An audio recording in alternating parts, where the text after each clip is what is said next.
Hai, hello, assalamualaikum. Saya Natalia dan anda berada dalam rancangan Top 10 at 10.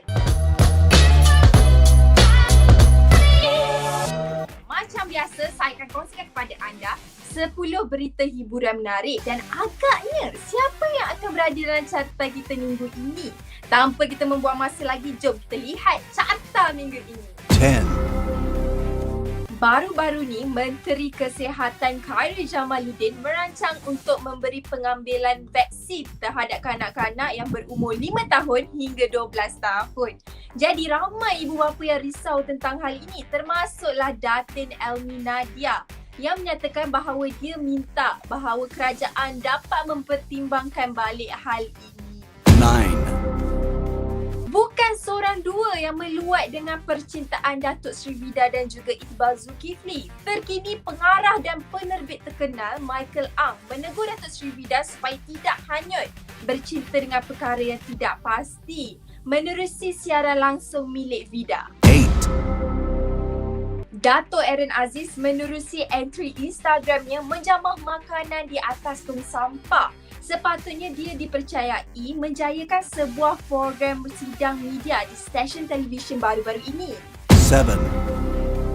Pengacara terkenal rancangan Jalan-Jalan Cari Makan, Maria Tunku Sabri memuat naik video dirinya di pusat kuarantin setelah dijangkiti COVID-19. Kata doktornya, bacaan darah dan juga oksigen sudah pun normal tetapi kuman masih mengganas. 6. Berita antarabangsa mengenai Zayn Malik yang dituduh baru-baru ini telah memukul Yolanda Hadid iaitu ibu kepada Gigi Hadid kerana ingin menyebarkan gambar anaknya. Oleh itu Zayn Malik merasa bengang terhadap perkara itu. 5. Datuk Rafina Izani Ramli menegaskan bahawa dia menghormati keputusan Zizi Kirana untuk tampil berhijab dan telah pun menggantikan karakter ketua mafia dengan Didi Astila. Dia juga menyatakan perkara ini sedikit sebanyak mengganggu jadual penggambaran kerana ia melibatkan para pelakon yang lain. 4. Ada satu lagi cerita international tentang Datuk Shah Rukh Khan dikatakan tidak pulang ke rumah sejak anaknya Aryan Khan terbabit dengan kes penyalahgunaan dada. 3. Katanya Ismail Izani mencampak cincin berlian ke dalam sungai. 2 tahun menyulam cinta namun cintanya telah pun putus. 2.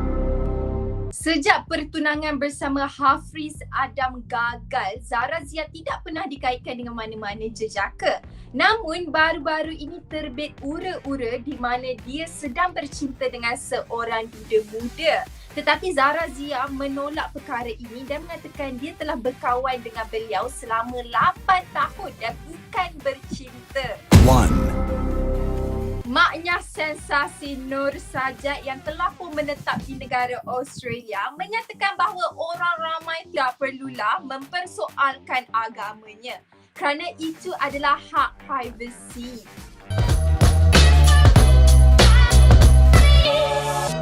Jadi sampai setakat ini sahaja tentang 10 berita hiburan menarik. Sekiranya anda nak tahu apa berita hiburan menarik pada minggu hadapan, jangan lupa untuk tonton rancangan ini pada hari dan juga waktu yang sama. Selain itu, jangan lupa untuk kongsikan video ini di media sosial korang dan tinggalkan komen di bawah. See you guys soon. Bye!